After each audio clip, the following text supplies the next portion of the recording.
welcome back to the Citizen channel. You're all staying safe and well. And CITY130, yes, celebrating 1894-5 season when City became City, of course. And we're at the 24-25 season as I'm recording this. I'm recording this on the 26th of August 2024 as we prepare to meet Brentford at the Etihad Stadium in the Premier League. Not had many in the Premier League, that's for sure. But yes, they've got to meet them on the 14th of September 2024. So all stats and facts are at this time. So we're going to look at the old and the new with City at home to Brentford themselves. So please join me. If you are new to the channel, please push that subscribe button, push the bell notifications, everything City past, present, as long as I can keep going. We do have memberships now, guys, 99p membership. So you get early access to all my City vlogs, some over a year before they're generally published. So yeah, lots of history stuff, of course, dozens and dozens of items I've not yet published that I've stored up in a library. So it'd be great to have your support, guys. 99p a month, that'd be fantastic. I do film and TV stuff as well, if that's of any interest to you, and it covers that as well, of course. Reviews, information, vlogs on films and TV. Or, you know, if you know someone who might be interested in that, who's not interested in City, I don't know how they could not be, but please point me in my direction. And of course, if you just give us a like, guys, that'll help as well. And we do have sponsors at the moment, but we'll have a quick chat about those before we finish this vlog today. But if you're interested yourself, just stay tuned. Right, let's have a look at this. City versus Brentford. Our first league meeting, that's what we're more or less concentrating on today. We'd only played them once before at that stage. We'd played them in an FA Cup tie back in 1932, but our first league meeting at Main Road was on the 26th of October 1935. The City manager at the time was a gentleman called Wilf Wild, who was the first manager to bring the First Division title to City. Well done, mate. Plus an FA Cup and a Charity Shield, eh?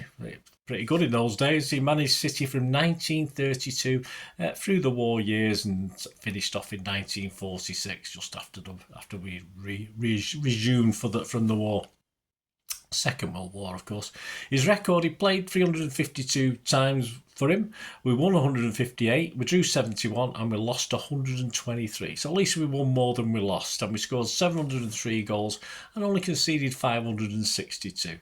And that was a 44.89% win rate, which is pretty good, actually, for our managers. Our overall home league record against Brentford, we've only played them 7 times. We've won 5 and lost 2, so we've not done too bad. We scored 13 to their 6. Our biggest home win was back in 1950. Even I wasn't thought of then. I wasn't even a twinkle in my dad's eye in 1950. That was a 4-0 win. Both teams were then in Division 2.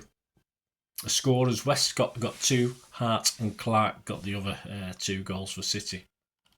Back to our first ever game, that's what we're interested in. It ended City 2, Brentford 1 at Main Road on the 26th of October 1935. A crowd at just under 30,000, 29,868. City scorers that day were Bobby Marshall and Billy Owen, and a guy called Hopkins scored for the Bees. Let's have a quick look at our goal scorers. Bobby Marshall, he was born in Hucknall, Nottinghamshire. He was a striker who then switched to centre-back whilst at City before he finished. His debut was on March the 3rd, 1928, a 4-1 home win over Blackpool. His stats at City, he made 325 league appearances and scored 70 goals. In the FA Cup, he made 30 appearances and scored 10 goals and a Charity Shield appearance, but he didn't score in that one. His honours include the Division 1 title, a Division 2 title, an FA Cup winner, and he was an FA Cup loser and also a Charity Shield winner. Yes, the first time we'd actually ever won it. His final appearance was on 18th of April 1938, a 2-1 loss to Bolton. Next up, the next scorer was Billy Owen, a Welsh number 9 from Conwy. He only played this one season at City. His debut was a 4-1 loss at Blackburn on October the 12th, 1935.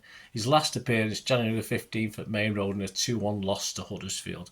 He made 9 league appearances, scoring 3 goals and just 1 FA Cup appearance. not scoring any goals. And that season, the 1935-36 season, the final positions in the table was City finished ninth, and Brentford did very well. Yes, they did very well. They finished fifth. And Brentford at the time, we've talked about worthwhile for City. Well, their manager was a guy called Harry Curtis. He served 23 years as manager. That's not bad, is it? He's Brentford's longest serving and most successful manager to date, although, of course, Mr. Thomas Frank might have something to say about that now. But back in 2013, the Football League's 125th anniversary poll, Curtis was voted Brentford's greatest ever manager. So wonder if they hold it now, see who get it then.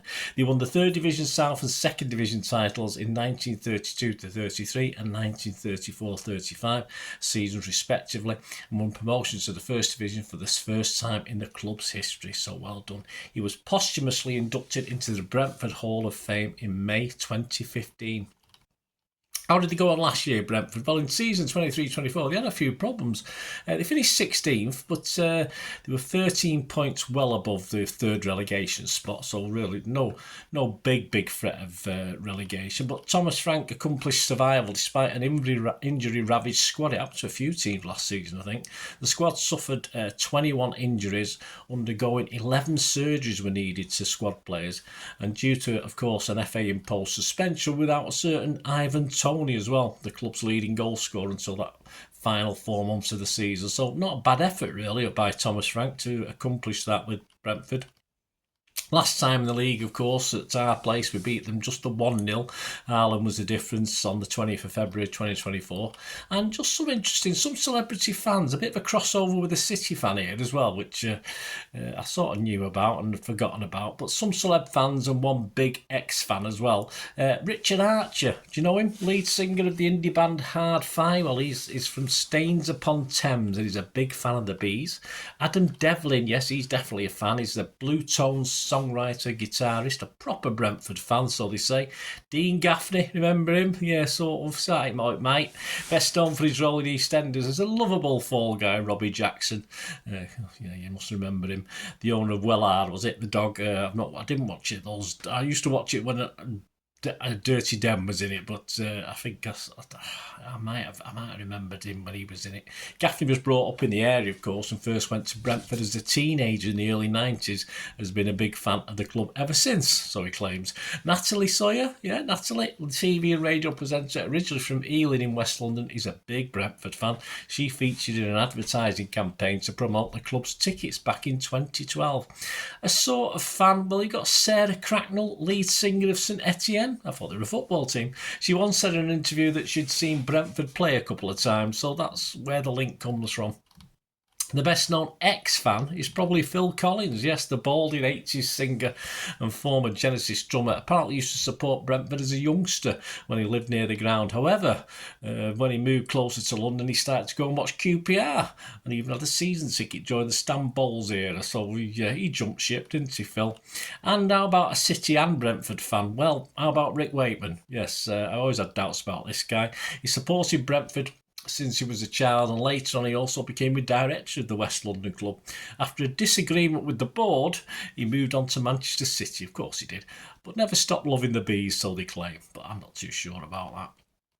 What are the bookies thinking about their chances this season, Brentford's? Well, season 24-25 odds, they're 1-9 on to stay up, so no threats of relegation there. They're actually 7-1 to be relegated if you think they'll go down. A top half finish for Brentford is 3-1. The bottom half finishes 1-4 on. So, yeah, they do. Don't think they're going to do that great again. I personally, I'd probably say bottom half finish, but we'll see. FA Cup, the 66-1 with Bet Victor, 40-1 generally. And the Carabao Cup, why not? I wish some of these, don't disrespect them, saying lesser teams, but I wish some of these Premier teams would actually have a go for the Carabao Cup rather than put youngsters out. But of course, Premier money's so important, isn't it? But 50-1 they are with Bet Victor to win the Carabao Cup, but 40-1 generally again. So there you go, guys.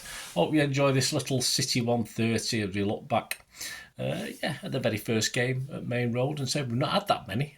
lovely. So hope you enjoyed it, and there'll be obviously more of these throughout the season. We have an away version and a home game version. Of course, please check out my Pepsi 11 feature on that aforementioned visit of Brentford to the Etihad, where we'll look at their current form and try to predict, which isn't always easy, sometimes easier than others, a Pepsi 11 to beat them on match day 4, of course. So it'd be great to have you on board for that. Please, if you are interested in sponsoring the channel, we do have sponsors at the moment. Piat 6505, they have a little eBay shop where they sell movie posters and some rarer DVDs as well. They're very hard to get hold of in this country, so give them your support. Piat 6505, there'll be a link in the description below. Just copy and paste it. It goes straight to their shop. Some great posters from the 1990s, 2000s. There's still listing. There's still more to go on it. So if there was one particular one you're after, or an actor from that era, just give them a shout and they can tell you whether they've got it and not listed it yet. So they're very malleable, very easy to please. Always well. They'll always answer your queries, whatever they are, as long as they're nice, not rude queries. So yeah, and if you do place an order, guys, just mention me, and they will give you automatically a 10% refund. So make sure you mention me, otherwise you won't know. You'll get 10% off, and they dispatch within 24 to 48 hours. So give them your support, guys. Piat 6505, and my socials are on screen there. So if you fancy getting behind the channel on the sponsorship side, if you don't want to be a member, or you don't want to just give me a like, yeah, just contact me through my socials or through YouTube, and we can have a chat about what we can do for each other. There you go, guys. Hope you enjoyed this. There'll be plenty more all season of the City 130, so keep your eyes out for it. So it's great to have you on board.